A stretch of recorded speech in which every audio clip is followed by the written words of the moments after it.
Hello, I'm the Token Bird, and this is Harry, not your real name, Hotspur. People are watching on the YouTubes, or they're listening in podcast land. Hello. Here's some music. We call it the intro.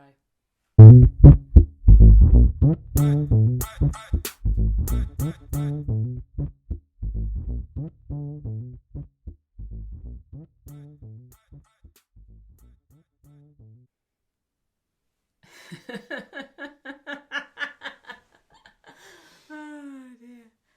Okay. Hello.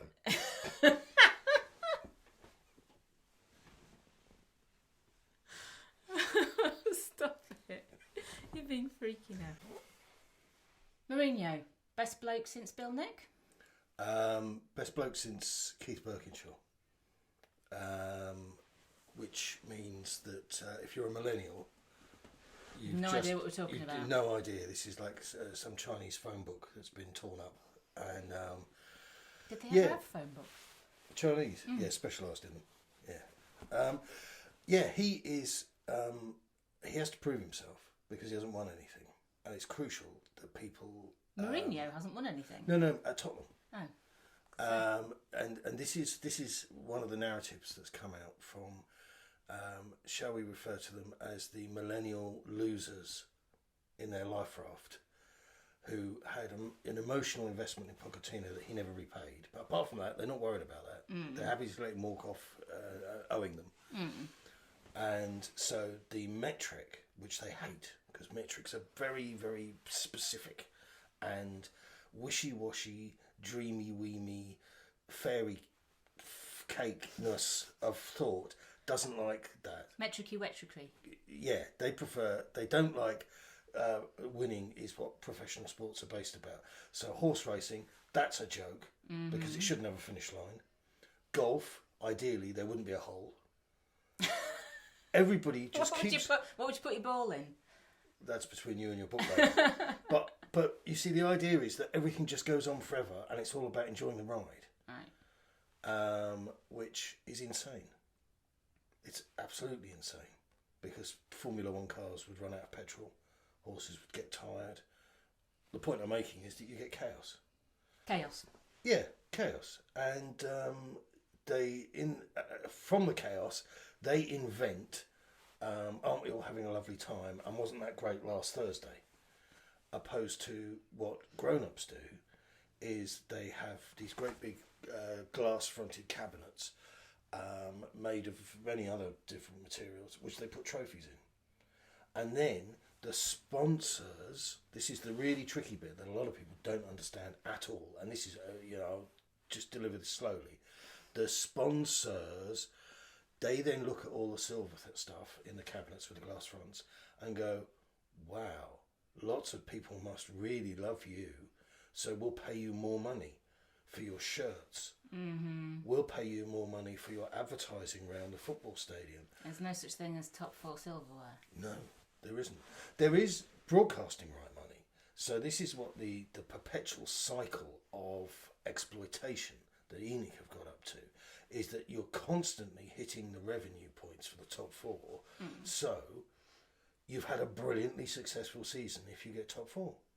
And that's why Pochettino On the books. On the books. Yeah. Not on the pitch. Not on the pitch. So the profit and loss, Spurs are, I've referred to them as the Deloitte darlings. And if there was a cup for that, ... but there ain't. And so what you are what is known as in the business, every business in the world as an also-ran. A cruel cynic, such as myself, would say, bridesmaid, didn't get married. We're in the photos, but the whole day was about the woman stood next to you. Whilst you were stuck in pink taffeta. Correct. Trying to get off with the cameraman. But the whole thing of the top 4 thing and it nursing the business. So you get this thing whereby I saw today online, there was a photograph of the training facilities 8 years ago. And we're not going to bore people by sticking that up, but it looked like a prefabbed library with a disabled ramp access.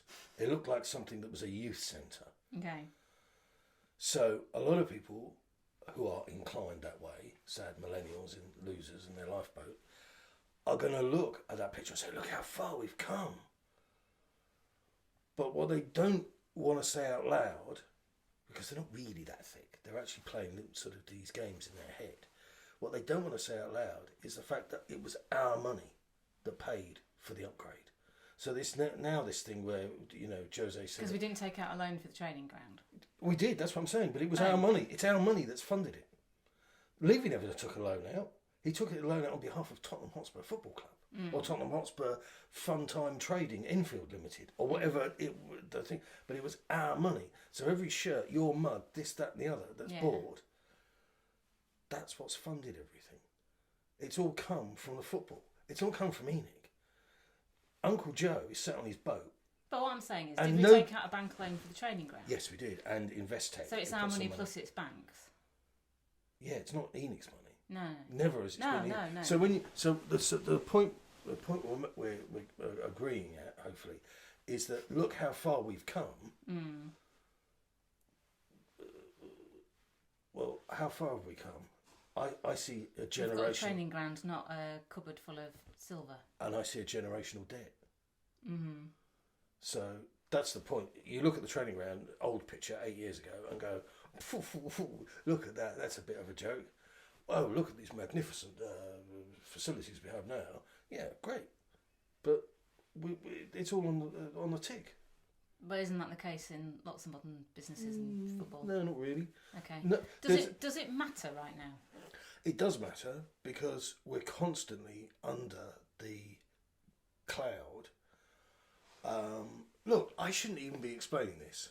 It's handy that I am because I'm here.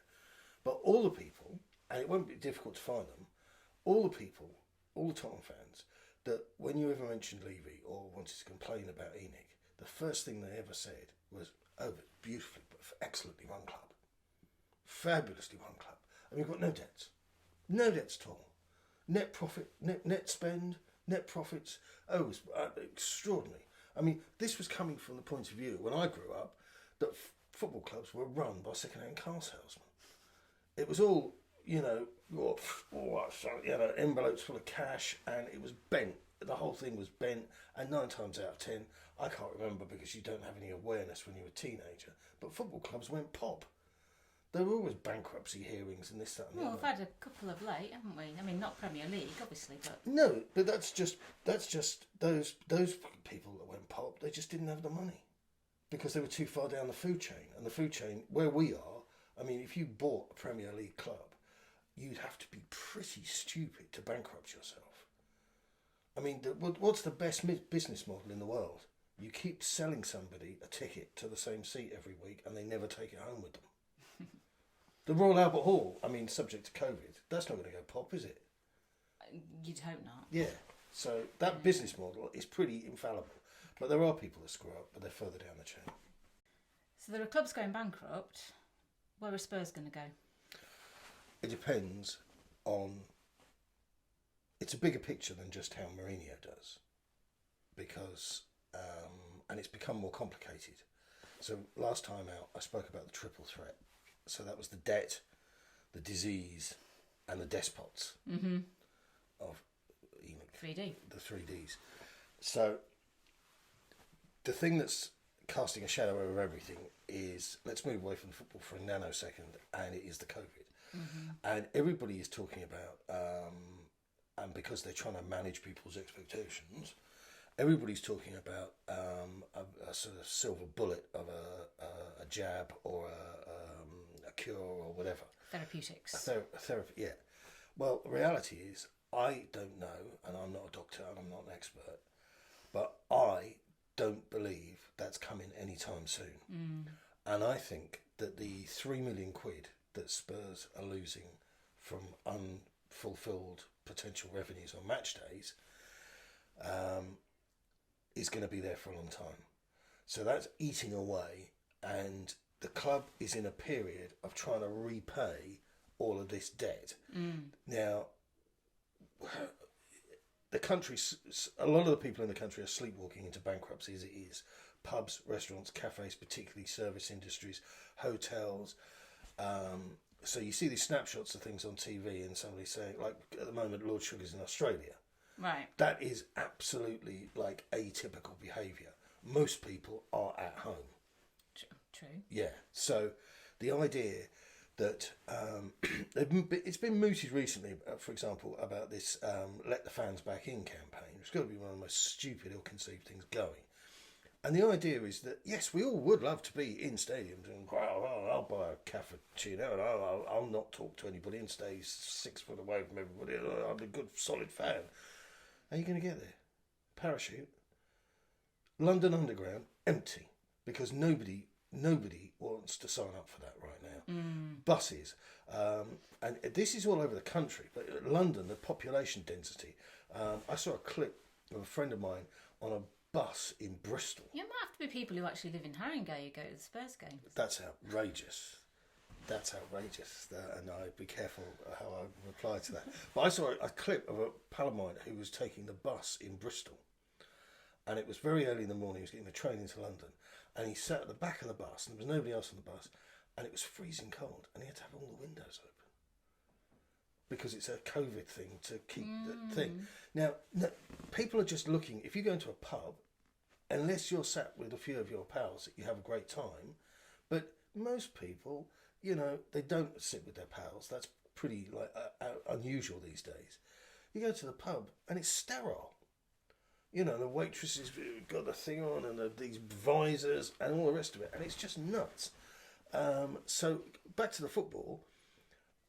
That's you know, the idea that you pick a moment in time, and I know nobody did, but the idea that you have this moment in time whereby your business owes the wrong end of £1 billion,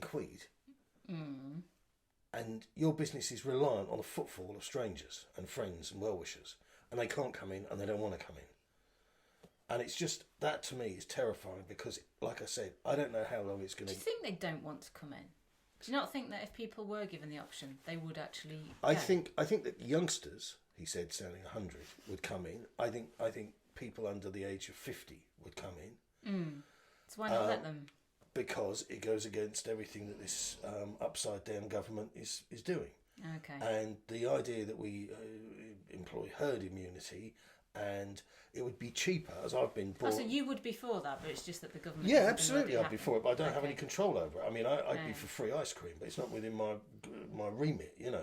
But the problem is that the way that you solve this is that you find everybody who's vulnerable, you know, his comorbidity is obese, over 60, whatever it is, and you just pay them off.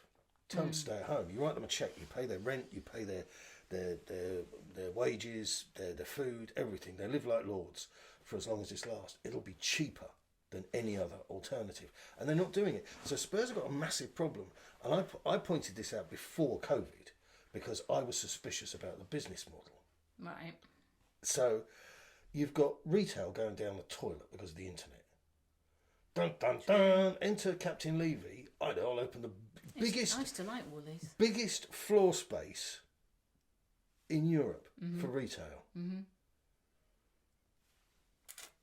I will question the wisdom of that. And now there's probably got a thing when they are open, if they're open, and you'll have to stand outside, and it'll be bleeped in, and you have temperature taken, and Just spit on something. yeah, Check it in exactly. the taxi. Yeah. Cough hard. But yeah. So the retail's kaput, and all the tourist money for people flying in for games. I'm selling doom and gloom here. Jump in at any point. I'm feeling really optimistic and. Is the plane going to crash? Are we crashing?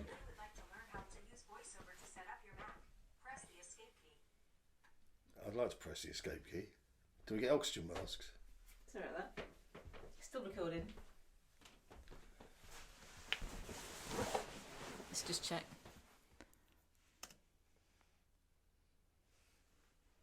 Yeah.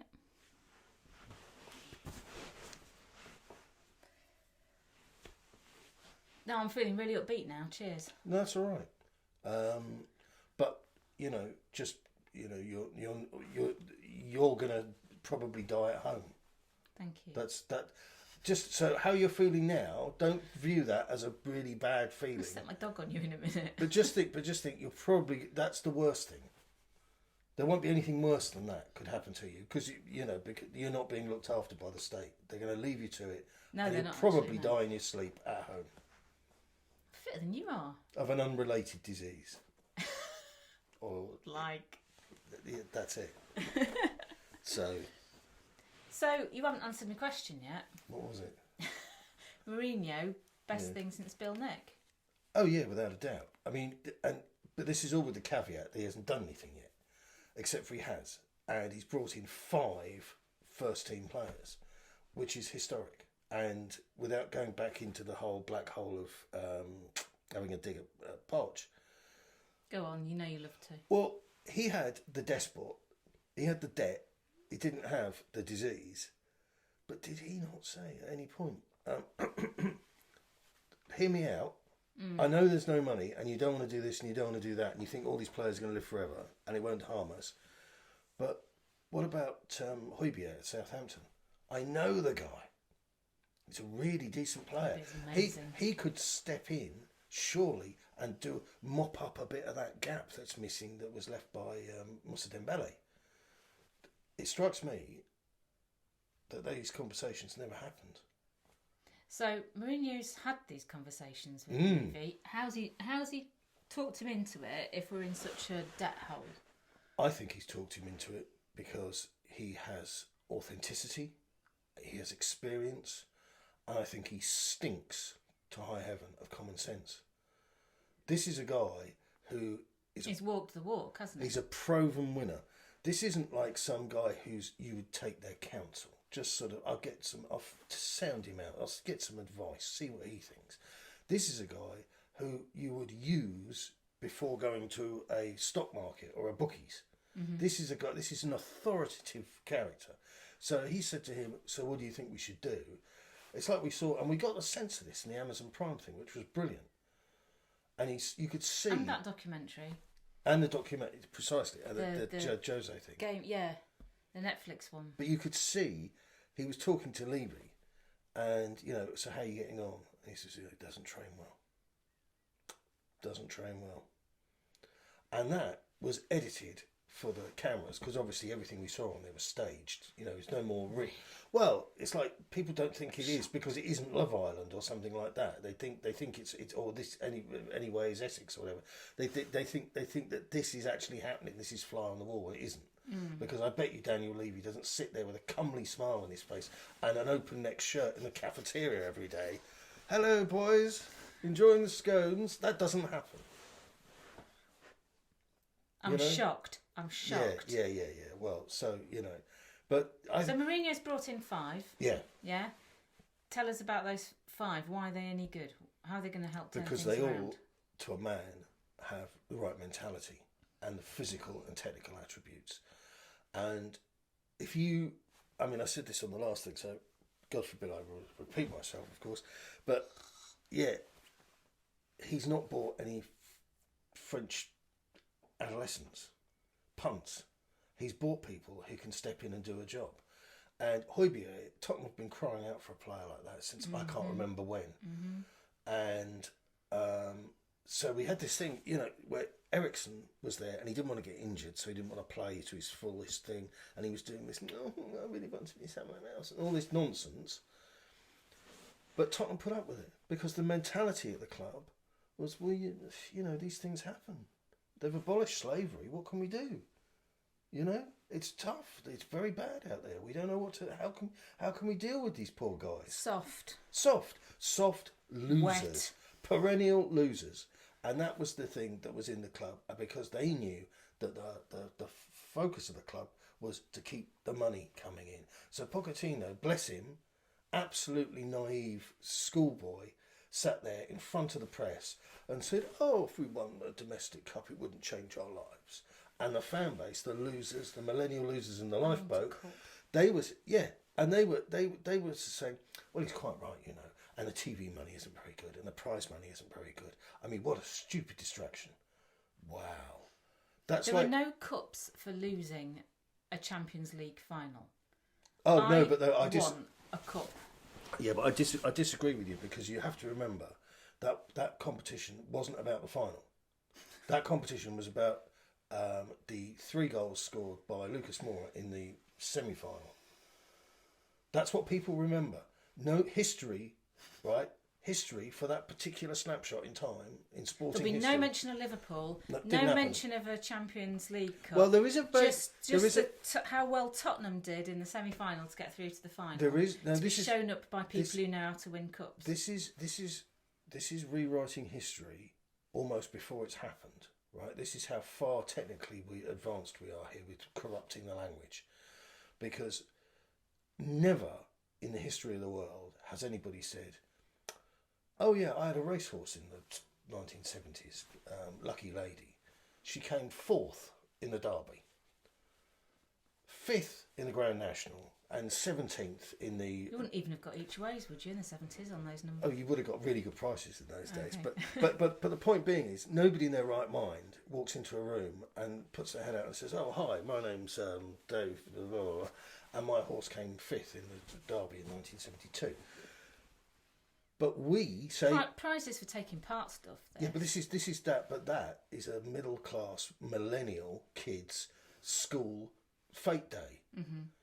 Oh, how did Roger get on in the sack race? Oh, he got a medal. Where did he come? Well, he actually fell over, and the St John's ambulance had to get to him because he was having difficulty breathing, but he got a medal, and that's the mindset. So where Tottenham are is all about milking the business in order to maintain. And I think that the reason that we went for the stadium rebuild was that Joe got fed up with where the ceiling they'd hit on the money. So now that Mourinho's in, mm-hmm. has the club slightly changed its mindset? I think the club has had a gun put to its head.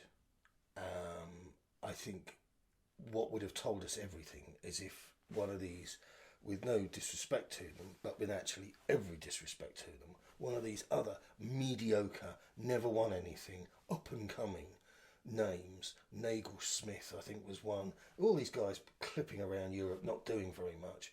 If one of those guys had come in, then it would have been more gruel from the kitchen at Tottenham. Mm-hmm.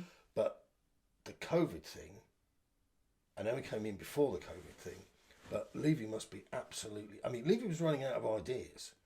Again, Spurs were going down the table. And of all the managers to come in, he needed somebody who was going to have a really dramatic impact on a squad that he'd let go fallow. You know, that thing about churning players and getting fresh ones in and changing the dynamic and all that sort of business.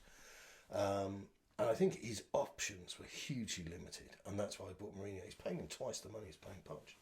Oh, good. So the Mourinho brought in those 5 players. Yeah. How do you see that? We watched the Man United game, which was amazing. Mm-hmm.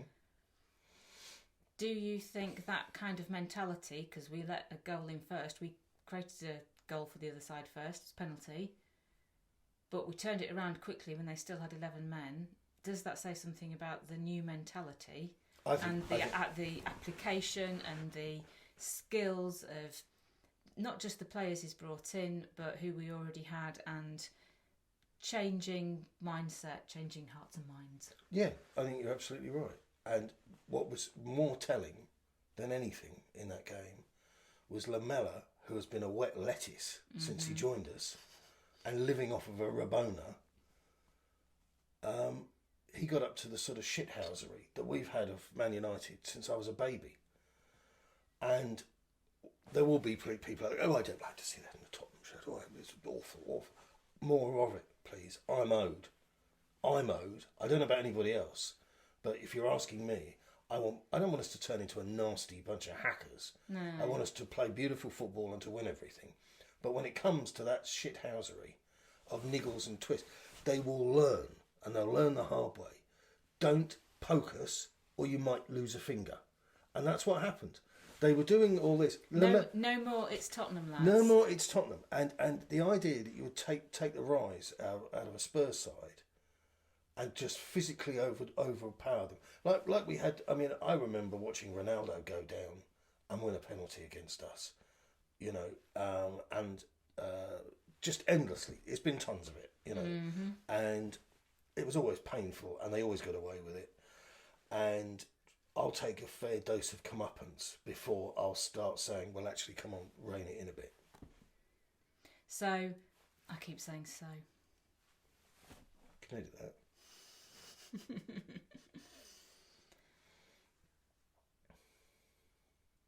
Talk to me more about what the new players bring in. Yeah, so you're going to ask me about the new players because I keep avoiding Yeah. that. Well, what they're going to bring in is obviously their mentality and their technical ability and all the rest of it. But they're ready to go. Reguilon has come in and he's rough as hell around the edges, but what an exciting player to watch because of what he wants to do. Tanguy Ndombele, another guy who's had, you know, a backstory galore, but his football thinking is quicksilver. He looks constantly as if he's about to fall over. He's in a dreadful shape. Really doesn't look well. But then he knows, even when he's being pushed, he's got one guy on him, he knows to poke the ball out and it's perfectly timed into the path of an oncoming Sonny or Kane. Joe Hart, very vocal. Might have been 7 years ago, but who cares? You don't forget how to win. No. And I watched one of the games with no crowd sound because I'm an idiot, and I thought that would be great. Oh, it's so much better without the crowd sound. Precisely, and you could hear. I love hearing everything from the sidelines. It's brilliant. Well, you can hear the coaches. I think it was one of the European games. I think it was in Macedonia, and you could hear Jose in his technical area barking and applauding and shouting and come in, here, and all the rest of it. And at the other end, you had Hart screaming, "Channels, keep it tight, move to me," and suddenly you had a really good understanding of what was going on. No, I think it's ace. But Sky and BT, please stop doing the whole apologise for hearing bad language thing. We're watching football. I think more bad language is great. I'm a fan of bad language because it lets people know that you're alive, and it also tells me about footballers, how much they really care. Yeah, they're passionate about it. They really want it. Eric Dyer fluffed something against. He fluffed a somebody. few things to Eric Dyer. Yeah, and then he became a professional footballer. But he was effing and blinding about something or other he did, and he just kept on going on. And they apologised, and I thought, fair play to him. He actually cares. That's brilliant. If he hadn't have done that, and I hadn't heard it, I wouldn't have known. Do we think something different has happened with Kane as well?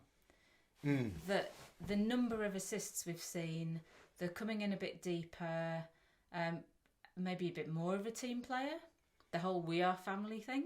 Well, Mourinho is all about coaching teams, not individuals. We know that. And what we also know is that Harry Kane has a work ethic that would put something I can't say on air to shame. So he got this thing where he just wants to play every game. His bloody mindedness has got him where he is. It defeated the chaos of him being loaned endlessly because they didn't know what to do with him. And so that was funny when all these people came out and took credit for discovering him. He is self-made. And so we've now got a Kane that, opposed to, in that final third, opposed to running constantly, making runs and hoping under threat of being sworn at very, very, very graphically by him, a ball comes in and he gets on the end of it. And that's you could say it's a one-trick pony, but that's what an awful lot of strikers do. The clue's in the name. They're there to strike the ball and get the final touch. But Kane is only making those runs occasionally now, and he's a more intelligent player. I love that really quick thinking where after he's springing he people. got that free kick and saw Sonny ready to go, ball out to him. But this is it, because if he's doing goal that, against Man United. if he's doing that, he's operating a little bit deeper, and that automatically creates space for where he isn't. And if he can spring the ball, and this is the crucial thing, the guy has the vision and the talent.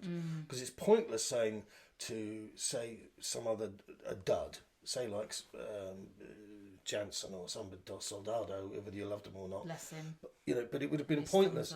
But it would be pointless saying to, like, say, someone like Pav or something like that, just drop deeper, right? And we'll try this. Just fucking run around a bit. Yeah. Because the bottom line is they haven't got the ability, and I'm talking here and in the shoe, to actually deliver that ping to release Sonny. So what Harry is now doing is if he is deep and he gets the ball, he'll have a look around, and if he's able to try and lay on an assist, he will do. And if he won't, he'll make another pass and he'll move forward himself. But the point of the thing with Kane is that it's such a more intelligent way of playing.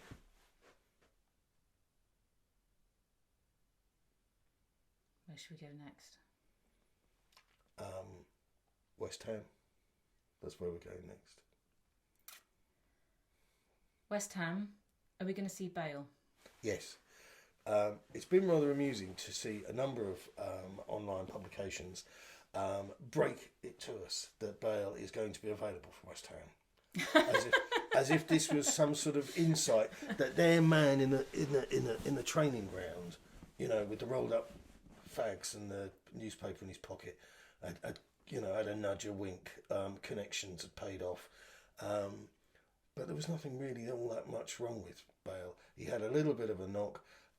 He had a little bit of a haven't played football properly for a long time, and a fortnight international break plus another week or something was it afterwards. He's going to be fine. What team is Mourinho going to play? Where does Bale go? He's going to play Bale alongside Regular on the slightly to the left, and I think he will operate Bale in a similar role to that of Kane, which is to say, play deep, and if you need to go forward and see the opportunity to do something exciting, do it. But again, Bale is a guy who can pass the ball 3 yards or 30 yards with incredible accuracy. So the idea that this is the problem that Tottenham have.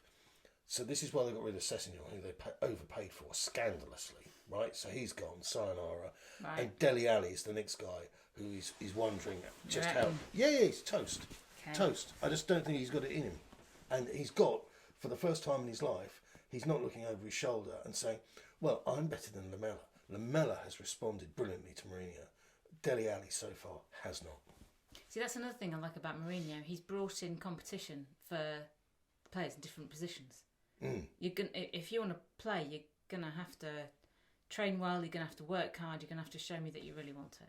Yeah. I mean, the thing that we had with we're going to bash Poch all the time, aren't we? But the thing that we had with Poch is that he overtrained them. And I said this endlessly, and initially, along with a whole load of other stuff that I also got right, people did say, oh no, don't say that, it's not fair, how do you know? But they were coming out and they didn't have anything left. They left it all on the training pitches, on the green carpets of Hotspur Way. They didn't have the fuel in the tank. And this is now, you've got players that are playing for Mourinho and they're managing the really, really burdensome schedule that we've got. And it's remarkable, but it could only continue if he brought in people so he had choices.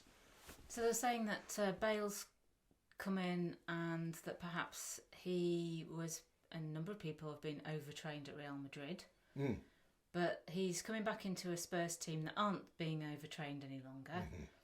And how judiciously will we use Bale? He's in his early 30s. Does that matter? Has he lost a yard?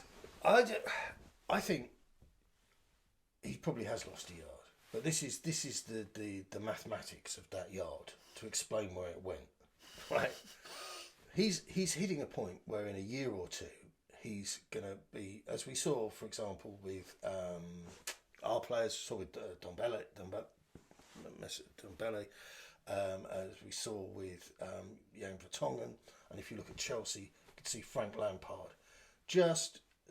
They physically don't have it anymore when they hit that sort of mid-30s, early 30s. But what you got to remember with Bale is that his engine, or for want of a better phrase, he was like Ferrari Testarossa. So if you knock 10 miles an hour off of one of those, you've still got a car that can pretty much pull away from anything. So when Bale has lost a yard and he's looking to dink the ball past a West Ham player next week and accelerate past him and do his thing, we're going to have to cope with the fact that Bale's only going to be 2 yards ahead of him opposed to 3, because that's what you're up against. And it's not going to last forever. And this was a very, if you like, political signing.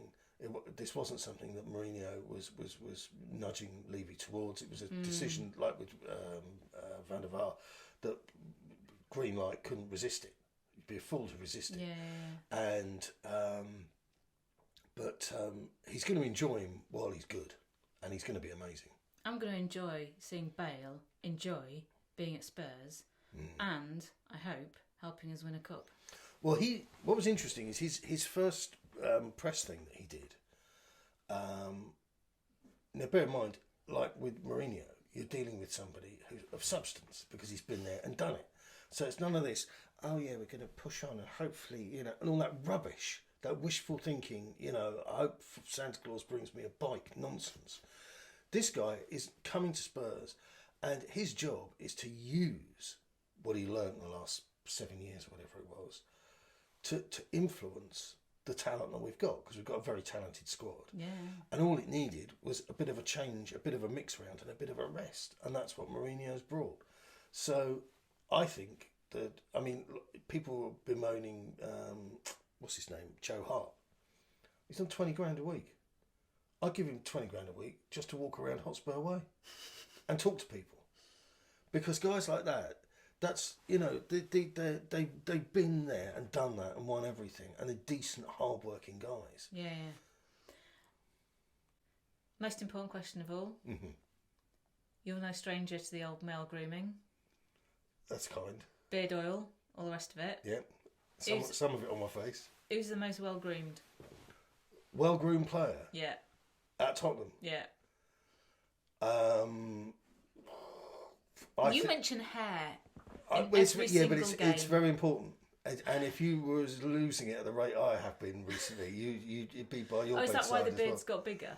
Yeah, because I'm going to actually Photoshop my face upside down. I think probably the best kept chap, most hirsute player, is probably Paolo Gazzaniga. There you go. Definitely curveball. Definitely got the eyes. Yeah, he's very easy on the eyes. He's very easy on very easy on the eyes. Yeah, it's Gazzaniga eyes. Right, do I get paid? The dog might have some spare kibble going. I'll take anything. In the meantime, keep it Tottenham. Fuck off.